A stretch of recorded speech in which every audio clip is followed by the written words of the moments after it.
Imagine if each morning when you wake up, you're smiling and looking forward to your day, knowing you are happy even while you're dealing with grief and loss. The Grief and Happiness podcast inspires, comforts, and supports you with each new episode. I'm Emily Zarothret, welcoming you to explore with me your life of endless possibilities.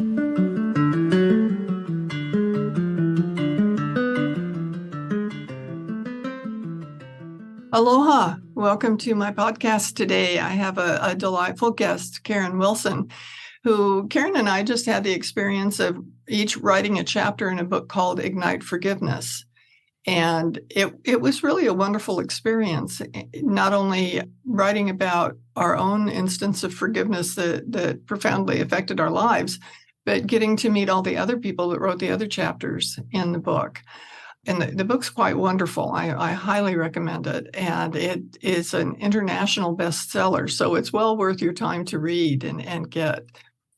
So welcome, Karen. I'm happy to see you today. Thank you so much, Emily. I'm honored to be here. I appreciate the opportunity to talk to your listeners. And before I get started, I just want to say congratulations, because I know that you won first place in the Inspiration Motivation category for 2022 for the Positive Change Podcast Awards for your podcast. And I'm really excited for you. Oh, thank you very much. It's really fun to get something like that, because it actually brings in more listeners. And I just love people to listen to the podcast. So thank you very much for that. You're very welcome. Well deserved. Oh, thank you. Well, tell us about you and why you were writing in Ignite Forgiveness. Okay. Thank you. I am a veteran of working in an administrative environment. And all throughout my life, I felt like I had a story I needed to tell, but I never had the wherewithal or the opportunity to tell it. And after I got out of that environment, I got into the self-development arena. And I became a coach. That's actually a trainer for a program helping people with discovering their core wound, which is their emotional wound, their trauma from childhood, and helping them figure out how to release it. And I went through that process myself in order to become a trainer for the program. And then during that process, I was introduced to Ignite Publications. And I was given the opportunity to write my story. And I was really grateful because I had finally gotten to a place where I could do it. And I never thought that would happen. That's really wonderful. I know it really helped me too, because I've been carrying my forgiveness story kind of around in my head. And it was something that I wasn't sure anybody really was going to be interested in, but I felt like it needed to be out there, that people needed to know what I was writing about. And just the whole process of doing it and releasing it, it felt like kind of a final frontier for me, that was my last thing that I was hanging on to. That once I released it by writing it in the book, I have felt so much better. I'm so glad that I did write about something that was so burdensome. Yes, that's a good word for it. Yes. I entitled my story The 10-Ton Boulder because that's how I felt. I felt that it was a huge burden, and it was such a catharsis to write the story, to release all those emotions out. And I was really not expecting people to think my story was any big deal. You know, I know it was a big deal for myself, but I really didn't expect that it would be a big deal for anyone else or that it would help them. And when I realized that it was in a book with several other authors, I believe there are 26 of us, and that everybody had a story, not the same, all different, but all very challenging, and all of them had to get through it with forgiveness, I thought, wow, this could help people. And that's my goal, is to have it help people, and having people read the story and come back to me with comments about how inspired they were. I was really surprised they were even affected. And I was surprised at the emotional responses that they told me they had. Yeah, you have a very deep story.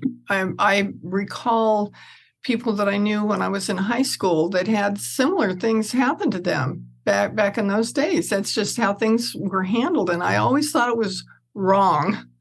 Yes. And I just felt terrible for the people I knew that went through it. Yes. So can you tell us a little bit about your situation? Sure. I was an unhappy child growing up in an unhappy family. I was basically not treated with love and kindness and everything that you would expect from parents. And when my parents divorced, I was basically on my own at 13. My mother went through her, process of divorcing my father. It took a couple of years. By the time I was 15, we were living in an apartment. She wasn't even living with us. I had a 3-year-old brother to take care of. And I was really not being guided as a child or a teenager in any way. And so, of course, I got pregnant.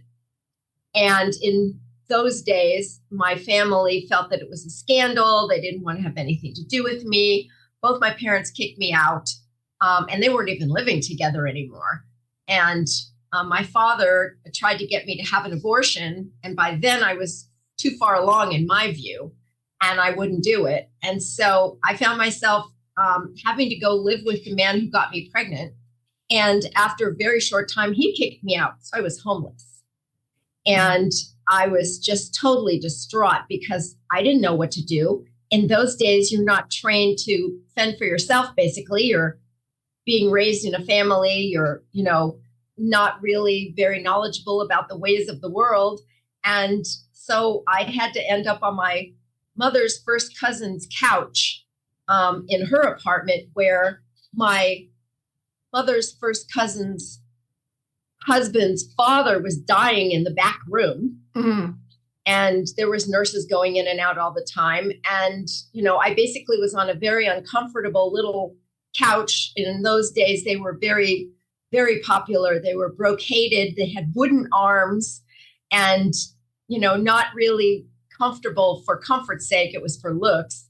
And that's why I had to sleep with my big belly. I had to draw my knees up and try to, be comfortable at night. But I was grateful to have a place. And, I called them aunt and uncle for lack of a better word. They took care of me. They got me to a place where I could give the baby up for adoption through the doctor. And I did that. And then when I had to give birth, they basically just dropped me off at the hospital and left me by myself. And it was a terrifying experience.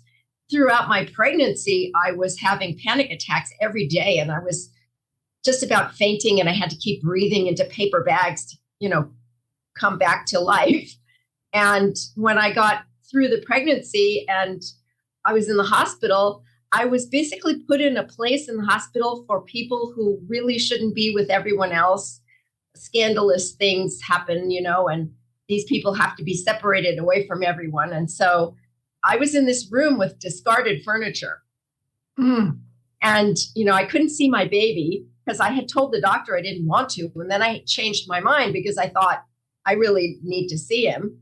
And so I finally got to see him and I got to hold him. And this amazing experience happened where we looked in each other's eyes, and most babies' eyes aren't open. His eyes were open and he and I looked at each other. He knew me. And it was this amazing bond that happened between us, this emotional bond. And I could not stop crying. And I had to hand him to the adopting parent. I had to voluntarily hand him over. And I was distraught for a long time after that because I knew I'd never see him again. And, I spent a few weeks in my grandmother's apartment recovering. And then at that point, I had to go live on my own. I had to go get a job and fend for myself. And my father had shown up with a piece of paper that said I was an emancipated minor and he was no longer responsible. And here I am, I'm 18 years old. I don't know the first thing about supporting myself. And somebody must have paid for the down payment on the apartment across the hall for my aunt. And that's where I ended up. And I went to work. I found a job on Madison Avenue in a advertising company. And I went to work. And, I was a receptionist answering phones, and they had to teach me how to do that because I had no idea. And I was supporting myself, but I was grieving. I was constantly grieving and crying for my son that bond between a mother and a son never goes away. And you think, oh, time will heal. That's baloney. Time doesn't heal anything. It just distances you from, you think, the memory. But that whole feeling was still in there, and it was very strong. And I was crying on his birthdays, and, and I thought, no, let me find a detective. Let me see if I can even find him. And in those days, that's all there was. There was no internet. And so I looked detectives up, and they were enormously expensive, and I couldn't afford it. I was a working girl. So I just kind of waited and cried for him. And I kind of got into the self-development arena a little bit with some workshops to help myself, because I knew I was in my own way, but it really didn't work. And I was in grief for years. And later, when I finally got to a place where I found a spiritual path and a mentor, this is in early 2003, I started looking at all of the issues, the emotional issues from my past, parents that ignored me, narcissistic parents that just didn't care about me and left me basically on my own to fend for myself. And the mentor one day said something to me. He said, Karen, you're carrying a 10-ton boulder. You're dragging it behind you. If you want to go anywhere, if you want to make progress spiritually or in any other arena, emotionally or whatever, you have to let go of it. I had to forgive. That was the whole thing. I had to forgive. So I went about the process of really going back into my emotions and looking at everything and looking at all of this horrendous experience that I had called childhood, and trying to work on forgiving. And I really didn't know how, but I kept trying. And eventually I got to the place where I found this personal training. It's called the Infinity Life. And I took the training because I thought this could help me, because it works on your emotional wounding from childhood and how to release it. And I thought this could help me because so far nothing else had, and I'd taken a lot of different courses. So I did that, and I became certified as a trainer for the course because it was so effective for me. But I still had my story that I wanted to tell, to write. And finally, I met someone, Barbie Layton, who was a very dear friend, who introduced me to the publishing house of Ignite Publishing and the publisher. And so I was given the opportunity to write my story finally. And writing the story was a really interesting thing. I didn't think I was going to have any emotions whatsoever. And I was amazed that all of it started to come up and the emotions came out, and I was crying a lot and I was grieving a lot, but it was a catharsis.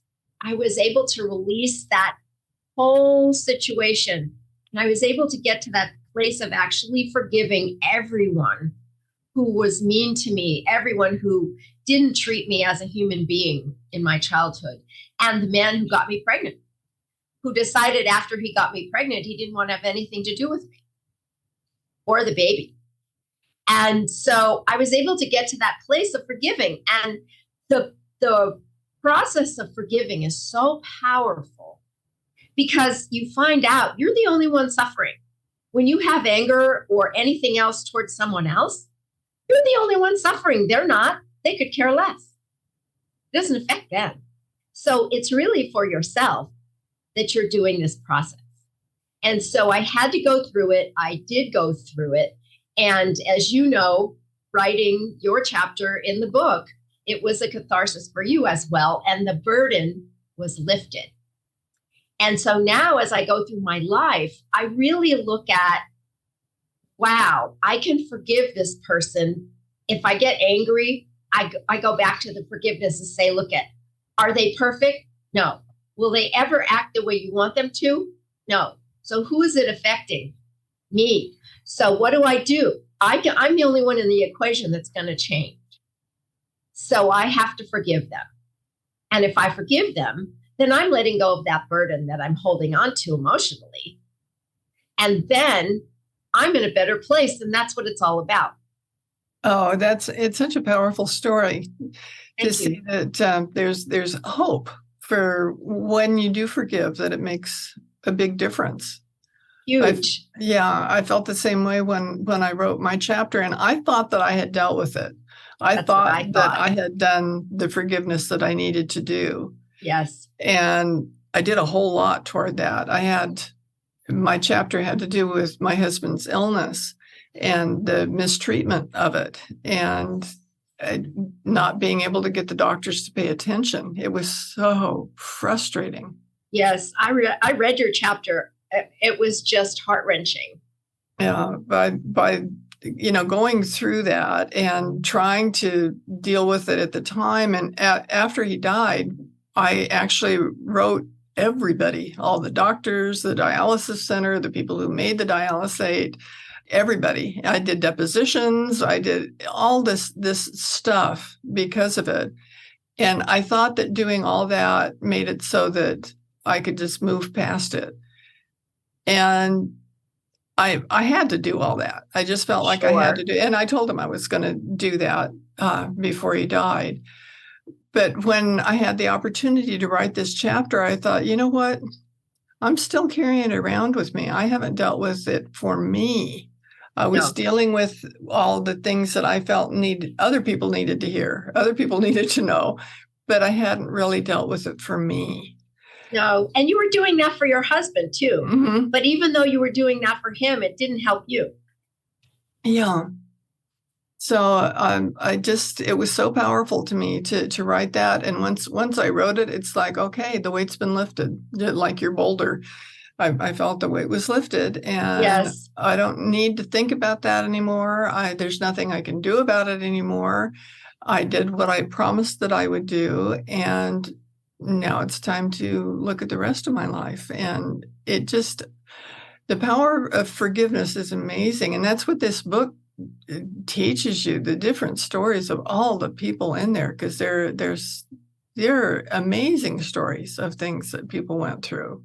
They are. And some of them, as I read them, because I've read them all, some of them, I don't know how they got through it. Even with forgiveness, it was just extraordinary.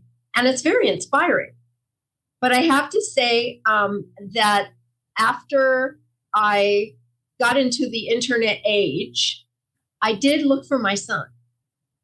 And I went through many different iterations of internet platforms trying to find him, because they are having adoption websites out there now. They've had them now for a long time, since probably the 90s, but I wasn't aware of them, and as I gradually became aware of them, I started looking for him. And so one day, we had just come back from our 10th anniversary cruise, my husband and I was sitting down at the computer in the evening, and I heard this little voice in my inner being that said, get online and look for another website. And I always follow my inner guidance. So I did that. And I found another adoption website, and I joined, and I put in my query, and 36 names came up of young men that were looking for their mothers. And at the very top of the list, the first one was his exact birthday. Oh, wow. And I thought to myself, I'll bet you that's him. I found it. I found him. And so I sent them all the information. I'm looking for my son. He was born on this day. He was born in this place. And this is what hair color he had, and so forth. He was born at this time. And the next morning, the one with the birth date responded to me and asked me my maiden name.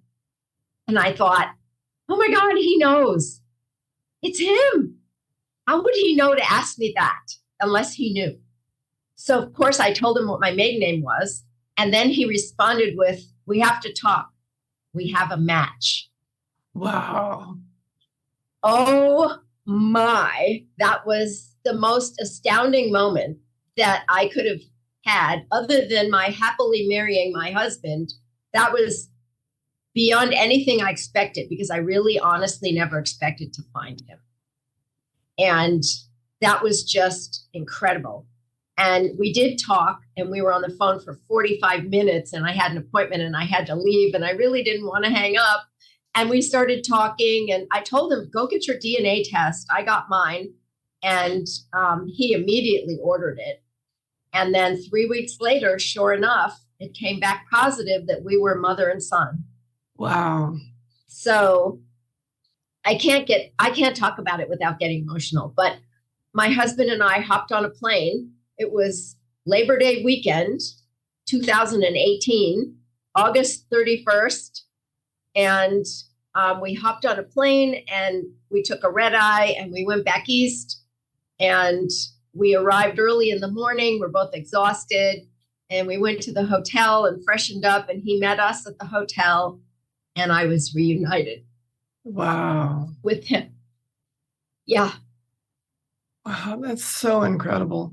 It is. It was a miracle, a real miracle, because finding your child is a needle in a haystack, and he was looking for me too. He had looked for me 3 years prior on that website, and I hadn't answered him. So he gave up and he forgot about it.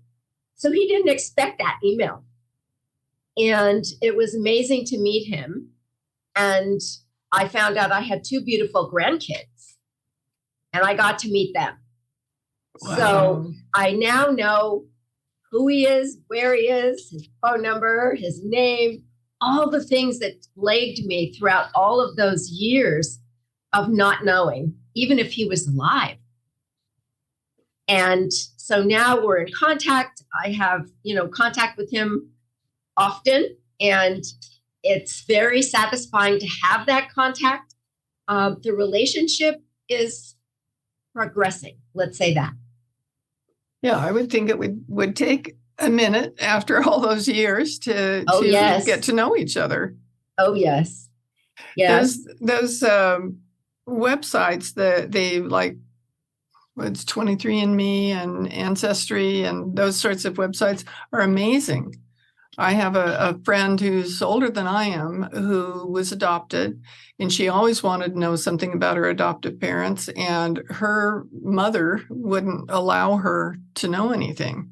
Oh. And it took a long time, and finally her mom died, and her real mom also died. Not real mom, her blood mom, and her biological mother. Her biological mother and her adoptive mother both died. And she was finally able to get through on one of those websites and discovered that she had siblings. And we lived on Maui, and she went to the mainland and met them.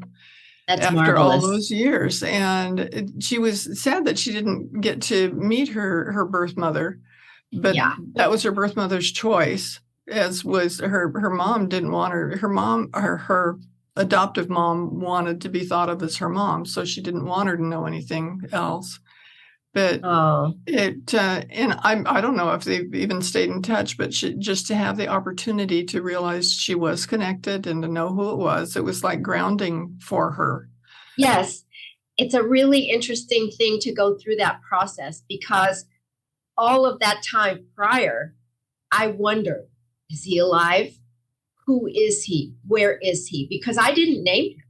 I didn't think that was right, because if someone's adopting him, they should name him. So I allowed them to do that, and I didn't know who he was or anything. So finding him was even more tricky. Oh, yeah. But all those years of wondering, finally to know, that was such a relief. And to actually meet him, wow, that was amazing. And I just felt like that was a complete closure of that whole chapter in my life. Complete. That's so nice to be able to get things brought together like that. I know I just had an experience with, I think it was Ancestry.com. Somebody had given me that for my birthday years ago, and I had submitted it. And the stuff that they gave back to me about who I was didn't quite resonate. It didn't seem quite right. But I just recently I started getting every once in a while from ancestry.com. Well, you've got a hint, you sign up for our services and you can find out what your hint is. And That's right. I thought, I don't, I'm not sure that I know anybody that I'm looking for. But I opened one of the emails last week and I found a picture of my husband came up. That Wow. my husband was a lot older than I was. And so I had no idea what he looked like, except for some pictures of him as a young man, but he didn't have very many pictures of him as a young man. It was a beautiful, beautiful picture of him as a young man that I'd never seen before. Oh, was that the one that you posted? Mm-hmm. Yes, he was very handsome. Yeah, it just tickled me to get to see that picture after all this time. That and I sent it to his cousins. All of his cousins are still around, and they were just thrilled to get it too, because I don't think they'd seen it either. I have no idea of where it came from and how it happened to get on there, but Isn't that marvelous? It was really neat to see. Yes, yes, and it's such a wonderful feeling to feel that connection. Mm-hmm. And I think even though you might not have felt it was resonating at the time, obviously they must be on the right track. Yeah, there's something going right. I did see one of my father's military records, which was interesting because my dad didn't know how old he was. So he made up his age when he went into the military. Oh, that's funny. A lot of people did that. Yeah. So his military records were his age. He went by that for his whole life. And I got to actually see the military record where he had done that. Wow. He met a cousin that he had known when he was very young and hadn't seen in 60 years or something.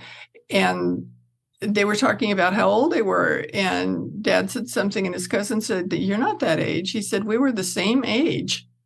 And we were born at the same time and all this stuff." And so yes. Dad turned out to be, I don't remember whether it was a year older or a year younger, according to this cousin. But he said, "I don't know whether I can believe him any more than anything else," because he really didn't know. His mom had died when he was very, very young. And the family was itinerant and didn't have any records of anything. So he really didn't know. But it's interesting how things come up. That's totally amazing. Wow. And how old was he? Was he older or younger than he thought? I don't remember. It was 1 year. I remember it was 1 year either way. I think he was a year older than he thought. I'm pretty sure he was a year older. Wow. So he wasn't far off. Yeah, wasn't far off, but it's just interesting how things turn out and how we're able to find out more things than we ever used to be able to. Yes. And, it's a miracle.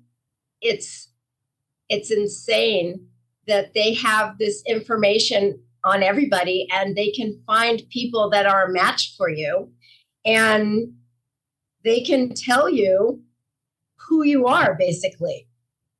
Yeah, I think it's interesting how they keep coming up with these hints for me. It's like, I think I subscribed for like a month or something. It was a free trial thing when I first got the kit, so that I could just see what the results were. And that's the only time I ever was a member of it. But they still send me every once in a while. They'll say, "Well, we've got this hint for you."